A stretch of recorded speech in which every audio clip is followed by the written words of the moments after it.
Gloria al Señor. Entonces, con la ayuda del Señor, vamos a estudiar el capítulo 17 del libro de Apocalipsis. Oramos al Señor para que sea Dios bendiciéndonos. Padre, que estás en el cielo, toda la gloria, la honra y el honor es para ti en esta hora.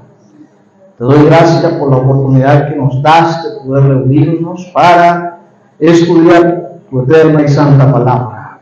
Queremos, Señor, que la gracia, la sabiduría y la asistencia de tu Espíritu Santo nos acompañe a la hora de estudiar este capítulo, para nuestra bendición, para nuestra edificación. Todo esto lo pedimos en el nombre de Jesús y te damos una vez más toda la gloria y la honra. Amén, Señor. Amén. Gloria al Señor. Terminamos el capítulo 16 con la ejecución de todas las copas de la ira de Dios. Y dentro de las copas o de este juicio está el juicio contra la gran ramera. En este capítulo 17 tenemos que decir de antemano lo siguiente, y es que el capítulo 17 y el capítulo 18 es un solo contenido. Pero ya por efectos de estudio se dividió pues en 17 y 18. Pero yo quiero que estudiemos estos dos capítulos bajo esta perspectiva, hermanos. El contenido de estos dos capítulos nos habla del juicio de la gran ramera, y siempre surge quién es esa gran ramera. Eso es lo que vamos a ir mirando respectivamente. Pero vamos a ver a esa ramera, a esa mujer, que así lo describe el apóstol Juan como la gran ramera, en el entendido de que es un sistema religioso, pagano y perverso, que desde el tiempo de Juan y mucho más antes siempre se ha estado moviendo en el ambiente de la humanidad, del ser humano. Podríamos decir, para poderlo entender en el contexto nuestro, es como la suma de todas las religiones que existen. ¿Sí?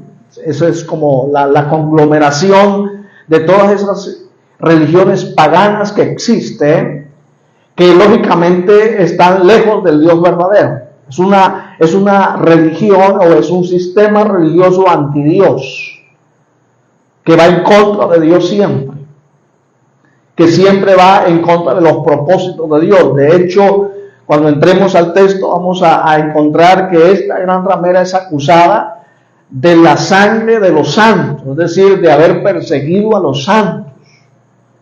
Eso refleja entonces el carácter de esta mujer, que representa ese sistema religioso antidios, pagano y perverso.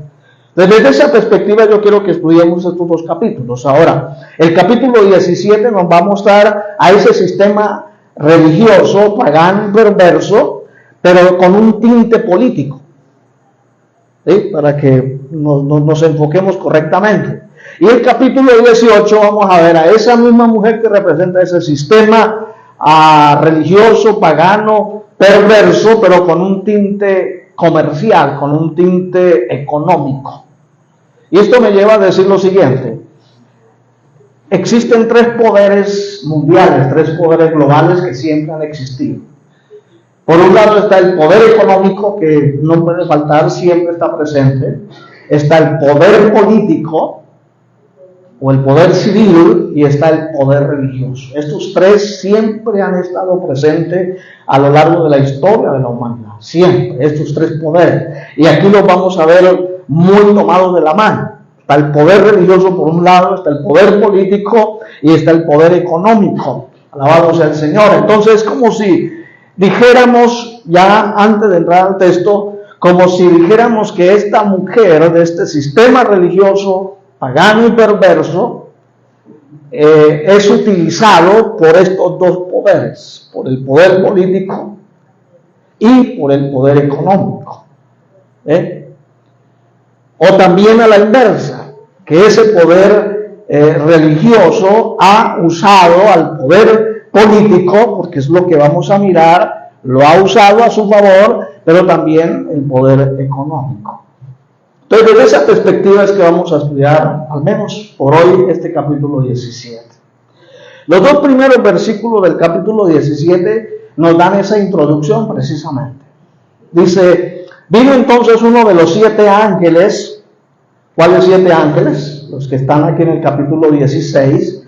Y eso lógicamente nos afirma que esto que está ocurriendo, ese juicio contra la gran ramera, está dentro de ese programa de las 7 copas de la ira de Dios. Es decir, están bajo el juicio de Dios. Uno de los 7 ángeles que tenían las 7 copas, y habló conmigo diciéndome, ven acá y te mostraré la sentencia contra la gran ramera, la que está sentada sobre muchas aguas. De entrada tenemos que definir en el último versículo del capítulo 17, nos da la interpretación de lo que dice ahí, que está sentada sobre muchas aguas. Dice, la mujer que has visto es la gran ciudad que reina sobre todos los reyes de la tierra. Es decir, recuerde que el lenguaje apocalíptico es un lenguaje figurado, es un lenguaje con símbolos, con imágenes, con figuras. Y pues todo esto representa una gran verdad detrás de esas figuras. Entonces, en este caso, esa gran ramera, que es una mujer, ramera creo que está sobreentendido vamos a decir, la palabra, ¿no? El contenido, es una prostituta. Siendo un sistema religioso, pues entonces estamos hablando de una prostitución religiosa, ¿sí? De una prostitución pagana, toda anti Dios, donde se le rinde culto a todo menos a Dios. Esa es la idea. Entonces, lo que el ángel le está diciendo a Juan es que él le iba a mostrar el juicio que Dios iba a darle a este sistema religioso, a esta mujer, como símbolo acá, como representación de lo que estamos hablando. Y entonces dice que está sentada sobre muchas aguas, es decir, sobre muchas naciones, sobre muchos reyes, es decir, que está en autoridad. Es decir, esta mujer ha podido permear el poder político, el poder civil lo ha podido permear para su antojo, para sus propósitos. El verso 2 dice, con la cual han fornicado los reyes de la tierra. Miren, aquí nos da luz para entender lo que les he estado diciendo. Con la cual, ¿con quién? Con la ramera, ¿cierto? ¿Quiénes han fornicado? Los reyes de la tierra, los príncipes. Si hablamos del momento en que Juan está escribiendo esto, de los emperadores, de los reyes de la tierra, de los jeques de la tierra. Y eso pues incluye, si hablamos en el lenguaje nuestro, reyes, príncipes, políticos, presidentes, etcétera, etcétera, etcétera. Entonces, con la cual han fornicado, esa palabra fornicación tiene que ver con todos los excesos sexuales o los pecados sexuales que existen. Y ese término lo usaron los profetas, sobre todo el profeta Jeremías lo usó mucho cuando se dirigía el mensaje al pueblo de Israel y a Judá, y en algún momento las llamó fornicarias, que habían fornicado. Es decir, que cuando el pueblo de Israel se iba detrás de dioses ajenos, habían fornicado contra Dios. Se habían prostituido detrás de dioses ajenos, de dioses paganos. Alabado sea el Señor. Entonces, en ese contexto es que se está hablando aquí, que esos reyes fornicaron con la gran ramera. Es decir, que se paganizaron, se fueron detrás de, digamos que de la esencia de esta ramera, que era su paganismo, su rebelión contra Dios, su desvío con respecto a la adoración al Dios verdadero. No solamente habían fornicado los reyes de la tierra, sino los moradores de la tierra, óigame, y los moradores de la tierra se han embriagado con el vino de su fornicación. Es decir, no solamente se habían embriagado los reyes y los príncipes, sino que todos los moradores de la tierra se habían embriagado con el vino de su fornicación. Alabado sea el Señor. Ya se podrá usted imaginar, hermanos, si uno literalmente entiende esto, nos está hablando de una mujer seductora, de una mujer que usa sus atributos físicos como mujer para seducir al que se le aparezca por el frente. De ese tipo, hermano, esa es la idea que nos está presentando aquí. Por eso el juicio de Dios contra esta ramera, contra esta mujer, contra este sistema religioso. No hay lugar sobre la tierra donde esta mujer no haya tenido injerencia, donde no haya permeado, donde los moradores de la tierra no hayan tenido que ver con la prostitución religiosa de este sistema religioso. Ahora, hermano, esto me lleva a decir algo más, porque a veces la especulación se presta cuando se estudia esto sin mucho conocimiento. Siempre se le apuntó a que esta gran ramera era la Iglesia Católica Romana.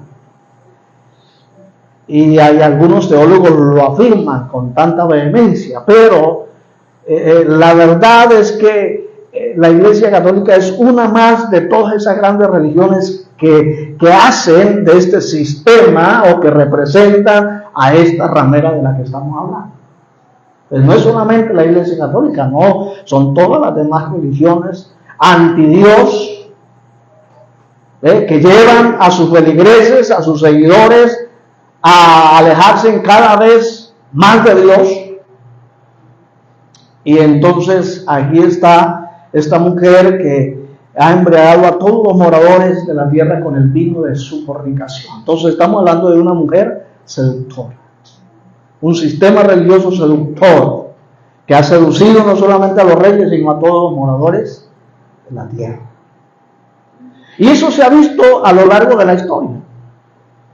Existía en los tiempos de Juan, porque Juan lo está viviendo, y en todo tiempo ha existido esto. Siempre hemos visto a esa mujer presente, siempre hemos visto a ese sistema religioso actuando. Alabado sea el Señor. Aún dentro de la que dice ser la verdadera iglesia está esta mujer presente. Porque no a todos los que dicen ser cristianos se les puede dar el aval de que lo son. Porque la realidad es que muchos dicen ser, pero no lo son. Y fue lo que el Señor Jesucristo dijo, que siempre iba a haber el trigo por un lado y la cizaña, pero están juntos. De que siempre iban a haber vírgenes sensatas y vírgenes insensatas. Siempre está esa dualidad allí. Alabado sea el Señor. Entonces este sistema siempre ha estado presente y el tiempo nuestro no es la excepción. ¿Cuál es su cometido? Seducir y apartar al hombre de Dios. Ahora la pregunta que nos debemos hacer, ¿lo ha logrado a lo largo de la historia, hermano? Si hoy la estadística fuera fiel y fidedigna, diríamos, hermano, que los cristianos no alcanzamos ni al 10% de la población de la humanidad. Somos 8.400 millones de habitantes sobre el planeta Tierra. Y los cristianos no sumamos ni el 10%. Entonces, ¿qué pasa con el otro 90%? Están detrás de la seducción de este sistema religioso pagano. ¿Está claro? Esa es la introducción, hermano. Esta es la introducción. Ahí nos introduce al juicio de esta ramera, de esta mujer que representa ese sistema religioso, pagano y perverso. Del verso 3 al verso 6 nos va a presentar unas pequeñas características de esa mujer, unas características de lo que es esta mujer. Y luego del verso 7 en adelante nos va a explicar el misterio de la mujer, hermano. ¿Sí? Nos va a explicar el misterio no solamente de la mujer, sino de la bestia, porque aquí aparece la bestia. Entonces, vamos a leer del verso 3 al 6 para mirar qué características, cómo define el ángel y le está diciendo a Juan, esta mujer es esto y es aquello. ¿Cómo dice?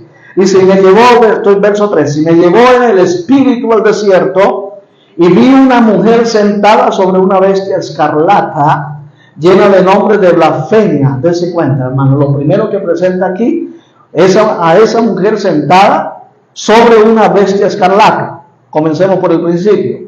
La pregunta es, ¿quién es esa bestia? Si usted recuerda, en el capítulo 13 hay una bestia allí. Y esa bestia no es otro que el anticristo. Es el anticristo. Y lo escarlata tiene que ver con ese dragón del capítulo 12, que apareció el dragón escarlata. Pero recuerde que en el capítulo 13 el dragón le da toda la autoridad a la bestia. Entonces, en otras palabras, hermano, el anticristo y la gran ramera van a ser una, ¿cómo se llama? Una sociedad y una alianza para un propósito específico. Y estamos hablando del final del tiempo. Estamos hablando del final de la gran tribulación. Pero allí aparecerá entonces.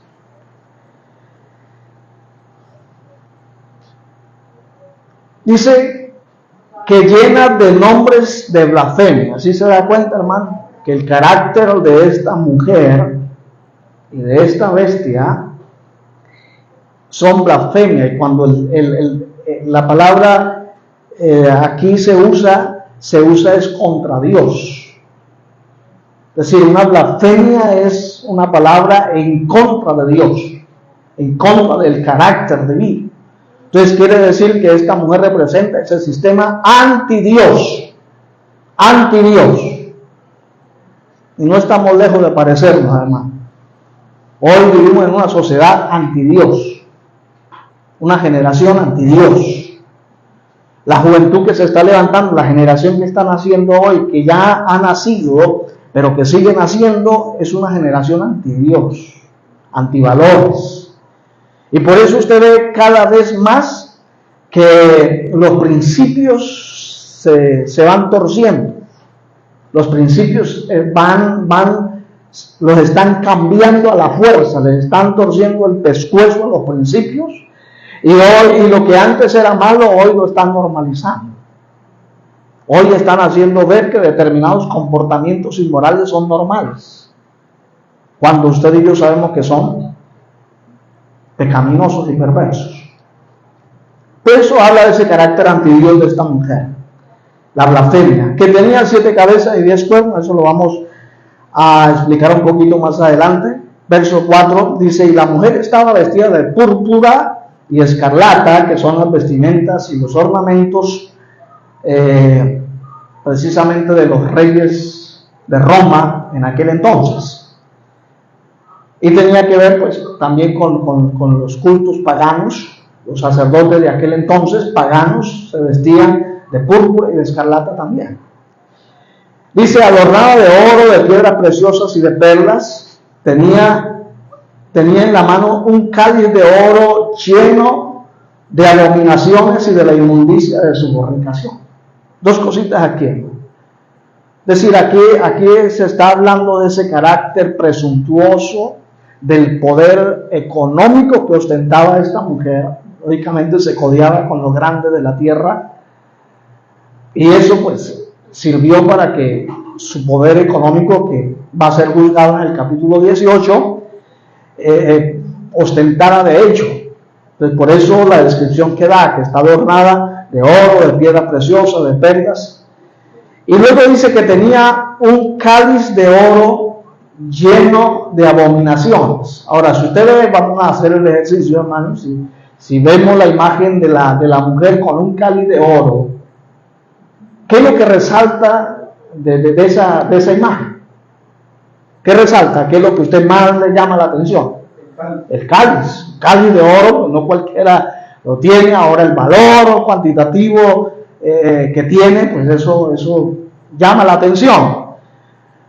Eso es lo que nosotros vemos aparentemente, un cáliz de oro, pero Dios ve más allá. Dios está viendo lo que está dentro de ese cáliz. Alabado sea el Señor. Y eso es lo que realmente pasa. A veces vemos como lo atractivo de la cosa, pero no vemos más allá de lo que hay detrás. A veces vemos muchas cosas atractivas, seductoras, en un movimiento, entre comillas, evangélico, pero para nosotros es oculto lo que ocurre detrás de todo eso. Entonces esta mujer tenía ese cáliz de oro, pero estaba lleno de abominaciones y de la inmundicia de su fornicación. Todo ese pecado, toda esa prostitución religiosa. Y bueno, aquí podríamos decir algo con toda naturalidad. También tiene que ver con todos esos excesos sexuales, porque para nadie es un secreto que las religiones paganas desde la antigüedad han usado el culto a sus dioses para propagar la promiscuidad sexual. De hecho, cuando Pablo llega a Corintios, que funda la iglesia, allí en la ciudad de Corintios habían cultos paganos y las sacerdotisas, habían más de 1000 sacerdotisas que eran prostitutas del culto a los dioses paganos. Es decir, que allí se hacían orgías sexuales en pro de ofrendarle culto a sus dioses. Entonces siempre las religiones paganas han usado la promiscuidad sexual, las orgías sexuales alrededor de sus cultos. Entonces no solamente estamos hablando de una prostitución religiosa detrás de ídolos, detrás de demonios, detrás de dioses paganos, sino también de esas fornicaciones sexuales que se practican, que se siguen practicando en las grandes religiones, aún dentro del pueblo cristiano evangélico hay situaciones que da vergüenza hablar de ellas. Amén, hermanos, que se han prestado para mancillar el testimonio de la iglesia del Señor. Verso 5, y en su frente un nombre escrito, un misterio. Alguien dijo, es decir, hermano, lo que sigue a continuación es el nombre que el ángel le da a esta mujer. Entonces, ustedes quieren saber cómo se llama la mujer. Se llama Babilonia la Grande, la madre de las rameras y de las abominaciones de la tierra. Pero alguien sugirió, un teólogo sugirió que el nombre sería completo diciendo misterio, porque esa mujer es un misterio. No es fácil descifrarlo. No es fácil uno entender a cabalidad de qué está hablando Juan cuando está escribiendo estas letras. Por eso es un misterio. Que ya hoy por hoy, con el paso del tiempo, podemos estar hablando de ciertas cosas, pero no es la última palabra, ¿no? Muchas de las cosas que podemos decir están dentro de la especulación, porque no vamos a estar para el momento cuando esto va a ocurrir. Pero son, digamos que, opiniones que se pueden dar alrededor del tema. Entonces, ¿cómo se llama la mujer? El misterio Babilonia la Grande. Y aunque menciona Babilonia, que es una ciudad, no es una ciudad geográfica, es un sistema. De hecho, Babilonia es considerada la cuna de las religiones paganas. Babilonia. ¿Y de dónde sale Babilonia? De la Torre de Babel. De allá. Luego Nimrod. Y de ahí sigue todo ese sistema pagano. Porque finalmente Babel fue una declaración en contra de Dios. ¿Sí? El hecho de que los hombres quisieran construir aquella torre era para rebelarse contra el propósito de Dios. ¿Cuál era el propósito de Dios? Que la humanidad poblara toda la tierra, pero se reunió en un solo lugar. Y se rebelaron, eso es una rebelión contra Dios. Entonces Babilonia es considerada la cuna de las religiones paganas. Entonces Babilonia la Grande, la madre de la ramera, de las prostitutas religiosas y de las abominaciones de la tierra. Es decir, hermano, que eso ahí es ¿cómo podríamos decir? Esta mujer representa toda la cochinera de este mundo, ¿no? ¿Sí? Todo lo perverso, lo que usted se alcanza a imaginar, lo que usted puede tildar como perverso está personificado en esta mujer, en esta ramera. Verso 6. Vi a la mujer ebria de la sangre de los santos. ¿Sí se da cuenta, hermano? Es decir, que este sistema pagano, en compañía de los reyes, han perseguido a los santos. En todos los tiempos. En todos los tiempos. Cuando Juan está escribiendo esto, él lo está escribiendo con conocimiento de causa, porque él mismo es víctima de esa persecución religiosa.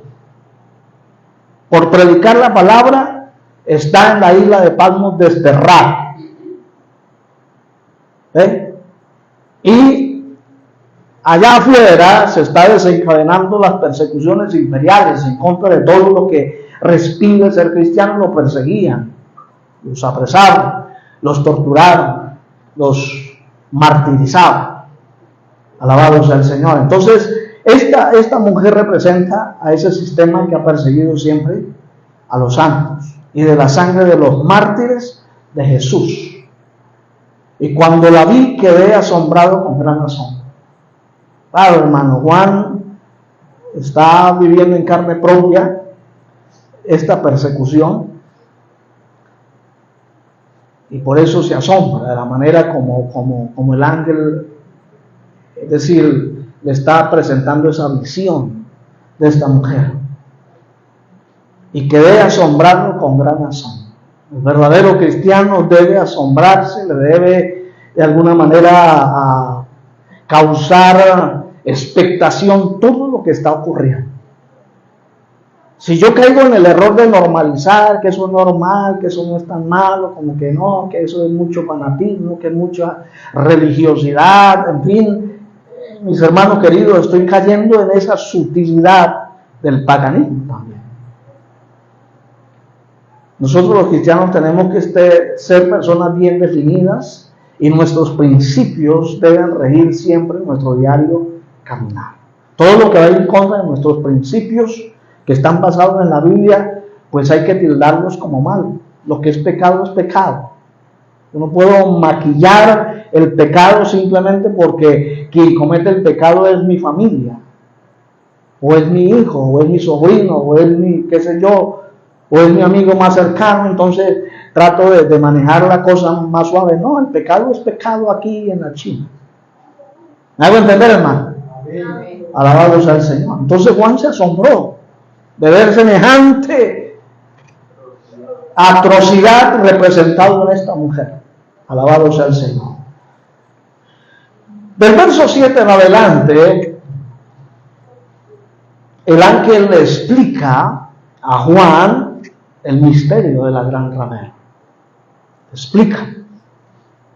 Y esto es uno de los pasajes un poco complejos para entender. Y vamos a tratar de hacerlo lo más sencillo posible. Pero no es tan fácil interpretar lo que a continuación sigue. Verso 7 dice: y el ángel me dijo, ¿por qué te asombras? Yo te diré el misterio de la mujer y de la bestia que la trae. Póngale cuidado, hermano. Se dice que la mujer estaba sentada sobre la bestia, ¿cierto? Cualquiera pensaría que la mujer maneja la bestia. Y es lo normal, ¿cierto? Que cuando alguien se sube en una bestia, pues la maneja, tiene el cabestro y la maneja. Pero aquí quien realmente maneja, ¿a quién? Es la bestia la que maneja a la ramera. Es el anticristo el que va a manejar a su antojo ese sistema religioso y pagano para cumplir sus propósitos. De hecho, más adelante vamos a ver que el anticristo va a repudiar a la gran ramera. Es decir, que Dios va a usar al anticristo para enjuiciar a la gran ramera. Quien va a destruir ese sistema religioso no será Dios mismo, será el anticristo. Es decir, Dios a través del anticristo. Porque es el anticristo quien maneja a la mujer a su antojo. Yo te diré el misterio de la mujer y de la bestia que la trae. ¿Sí se da cuenta? Que la trae. ¿Quién trae? ¿A quién? La bestia trae a la mujer. La cual tiene las 7 cabezas y los 10 cuernos. La bestia que has visto, aquí es la explicación que da el ángel. La bestia que has visto era y no es y está para subir del abismo e ir a la perdición. Y los moradores de la tierra, aquellos cuyos nombres no están escritos desde la fundación del mundo en el libro de la vida, se asombrarán viendo a la bestia que era y no es y será. Un poco complicado esto. ¿Cómo así que esta bestia era y no es y será? Cuando uno estudia el capítulo 13, va a encontrar que dice que una de las cabezas que tenía esta bestia estaba herida de muerte.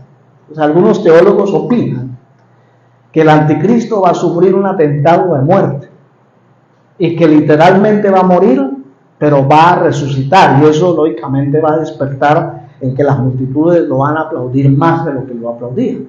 Esto va a llamar la atención de la gente, el hecho de ese milagro extraordinario de estar muerto y revivir nuevamente. Entonces, en ese sentido, se le puede dar la aplicación aquí de que era, ¿sí?, estaba vivo, pero lo mataron y volvió a vivir. Alabado sea el Señor. Era y no es, pero está para subir, ¿sí? Entonces, su muerte, su resurrección, y luego ya, lógicamente, el cumplimiento del periodo que tiene para gobernar la tierra durante 42 meses, que ese es el tiempo que tiene, 42 meses. Alabado sea el Señor. Ahora, hermanos, también ya permítame leer y le doy otra explicación al respecto. Esto es para la mente que tenga sabiduría. Las 7 cabezas son 7 montes sobre los cuales se sienta la mujer. Y son 7 reyes. 5 de ellos han caído, uno es, y el otro aún no ha venido. Y cuando venga es necesario que dure breve tiempo. Ese último está hablando de ese gobierno del anticristo. Ahora, ¿qué significan esas 7 cabezas? Dice que son 7 montes sobre las cuales se sienta la mujer. Es decir, 7 sistemas de gobierno que han gobernado al mundo. Y aquí es donde la gran mayoría de los teólogos se ponen de acuerdo a decir que 5 que han sido tienen que ver con Egipto, con Asiria, con Babilonia, con Media y Persia y con Grecia. Uno es el gobierno de Roma, que estaba imperando en el momento cuando Juan está recibiendo la revelación de Apocalipsis. Y uno vendrá más adelante, que está hablando de ese gobierno del anticristo hacia el futuro. Ahí están los 7, hermano. Ahí están los 7. Pero sigue diciendo que no es tan fácil interpretar esto. Verso 11 dice: la bestia que era y no es también el octavo, y es entre los 7 y va a la perdición. Alabado sea el Señor. Se lo voy a explicar de esta manera. Estas 7 cabezas representan 7 imperios mundiales que han gobernado al mundo, pero también que han tenido que ver con el pueblo de Israel.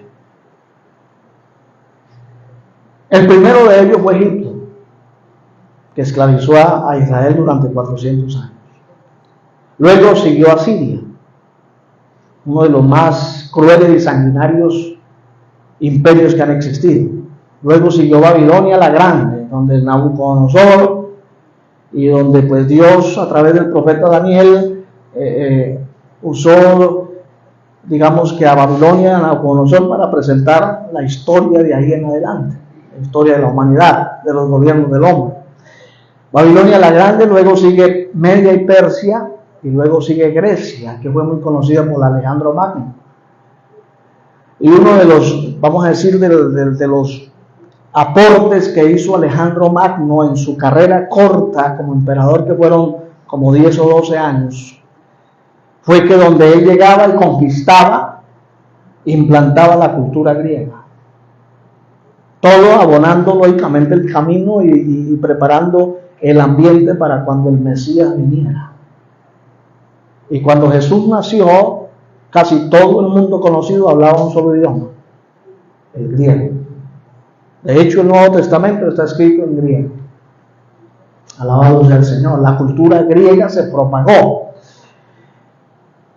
Para cuando Juan está reescribiendo esto y recibiendo la revelación, está el Imperio Romano gobernando, los emperadores romanos, en este caso Domiciano, está gobernando el mundo. Y recuerden que Domiciano hizo obligatorio la adoración a su persona.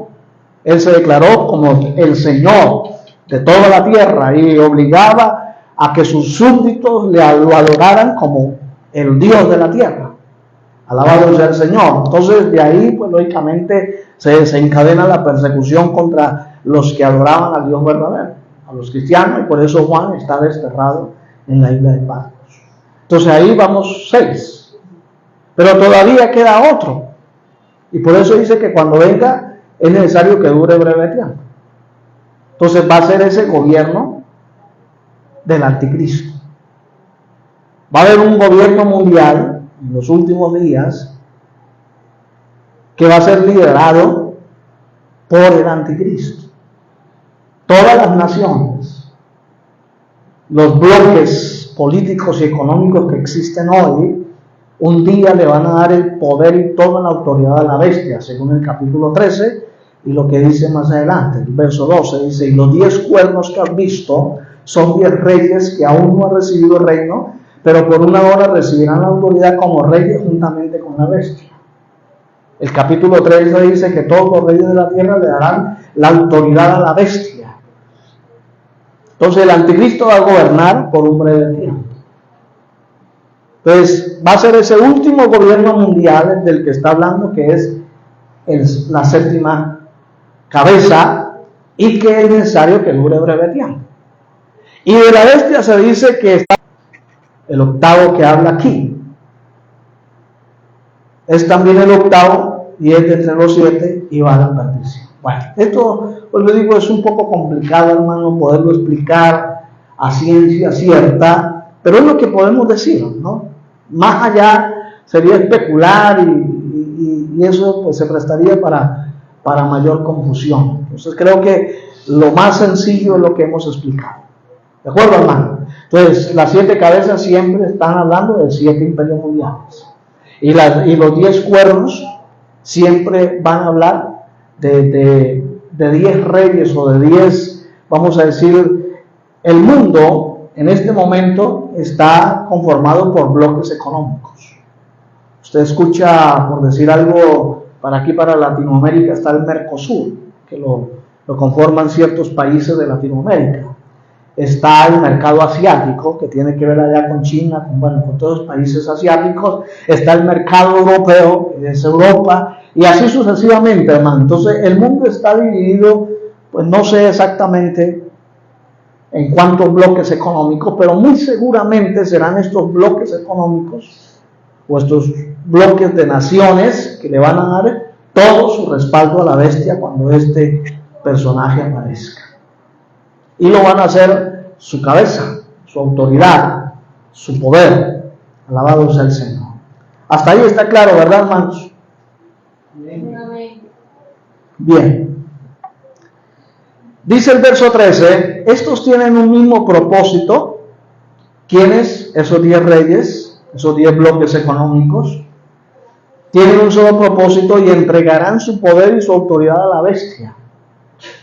¿Cuál es el propósito de ellos? Pelearán contra el Cordero. Es decir, ¿cuál es su cometido? Impedir que Jesucristo venga por segunda vez en la tierra. Pelearán contra el Cordero y el Cordero los vencerá, porque Él es Señor de señores y Rey de reyes, y los que están con Él son llamados elegidos y fieles. Alabado sea el Señor. Pelearán contra el Cordero. Se dice, hermano, que la última conflagración que va a haber, ya se lo he explicado ya, la batalla final, y que en el capítulo 16 encontramos que aquellos 3 espíritus a manera de rana van a convencer a todos los reyes de la tierra para venir a reunirse en el lugar que se llama Armagedón para precisamente pelear contra el Cordero. O sea, es decir, va a ser una guerra con el único propósito de impedir que Jesucristo venga por segunda vez a la tierra. Porque ellos saben que al venir Jesús le va a poner fin al gobierno humano. De ahí en adelante comenzará una nueva era para el mundo, para la humanidad que quede después de todos estos juicios de la ira de Dios. Entonces dice que pelearán contra el Cordero, pero el Cordero los vencerá. Y aquí hace alusión en el capítulo 19 luego, son llamados, elegidos y fieles. Aleluya. Me dijo también, hablando el ángel con Juan, verso 15, me dijo también, las aguas que has visto, donde la ramera se sienta, son pueblos, muchedumbres, naciones y lenguas. Quiere decir que la influencia de esta mujer es una influencia global, es una influencia mundial. Por eso no se puede hablar de un solo lugar geográfico. Por eso no se puede hablar de que Roma, no, mucho menos Babilonia, que queda por allá por Irak. No, no es un lugar geográfico. No, es la influencia que está hablando que tiene esta mujer sobre todos los pueblos, muchedumbres, naciones y lenguas. Ahora la pregunta que yo no conozco la primera ciudad completa que todos sean cristianos de verdad. No conozco un solo país en el mundo donde todos sus habitantes sean cristianos. Siempre van a haber paganos. Siempre la influencia de esta mujer, esa influencia religiosa y pagana, anti Dios, va a estar siempre presente en la humanidad. Verso 16. Y los 10 cuernos que viste en la bestia, escuche esto, hermano, estos aborrecerán a la ramera. ¿Sí se da cuenta, hermano?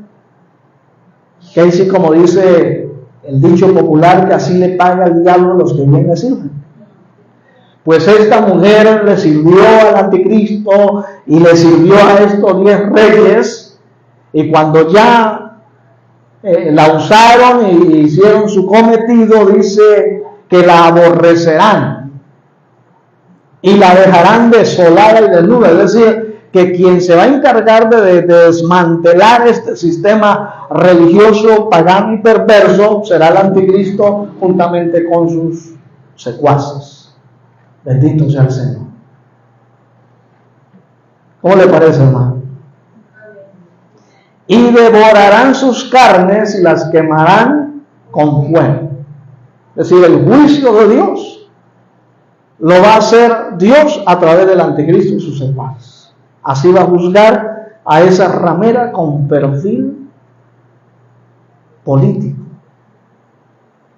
la que se prestó para fornicar con los reyes de la tierra, la que a través de su seducción pudo seducir a los líderes y a los reyes de la tierra. Verso 17 dice, porque Dios ha puesto en sus corazones el ejecutar lo que Él quiso. ¿Se da cuenta, hermano? Mire que Dios es soberano. Y si Dios tiene que usar al mismo diablo para ejecutar sus propósitos, lo va a hacer. ¿Ve? Si Dios tiene que usar a los demonios para ejecutar sus propósitos, lo va a hacer. Y si Dios tiene que usar a un borracho, a un empedernido, a un perverso para hacer un propósito, lo va a hacer. Porque Dios es soberano. Entonces, note lo que dice, porque Dios ha puesto en sus corazones, está hablando del anticristo y de esos 10 reyes, el ejecutar lo que Él quiso, lo que Él quiere, Dios. Ponerse de acuerdo y dar su reino a la bestia, hasta que se cumplan las palabras de Dios.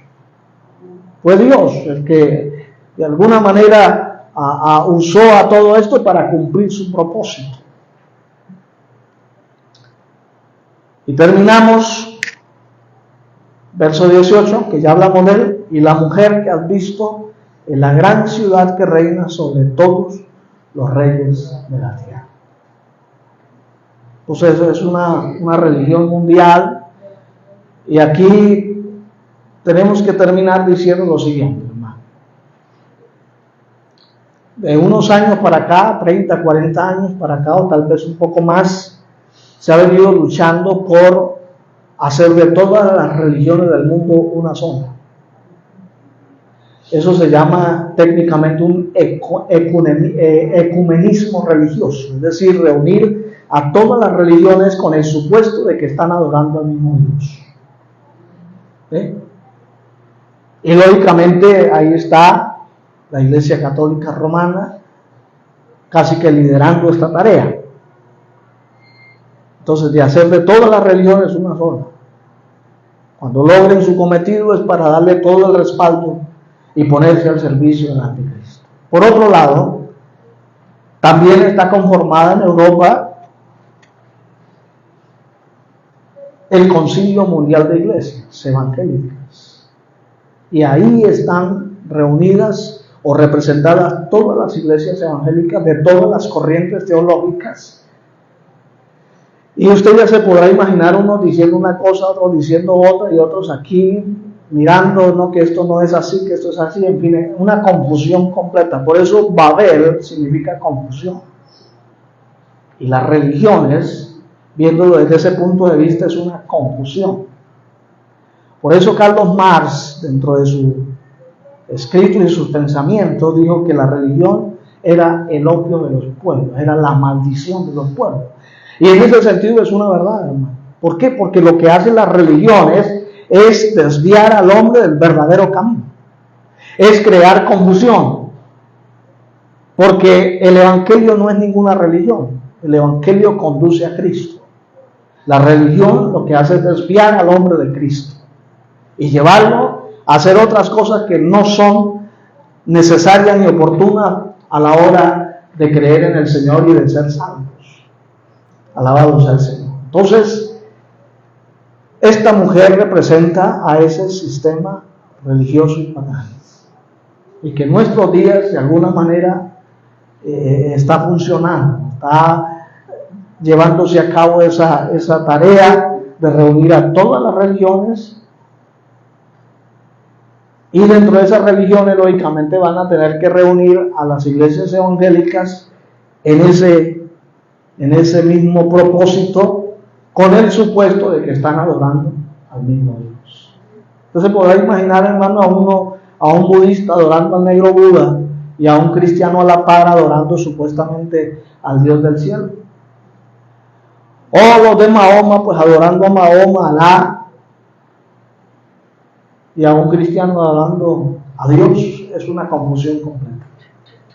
Entonces, mis hermanos, eso es realmente lo que ocurre en este capítulo 17. Está el juicio de ese sistema religioso con un perfil político. ¿Listo, hermanos? Bueno, que Dios nos bendiga.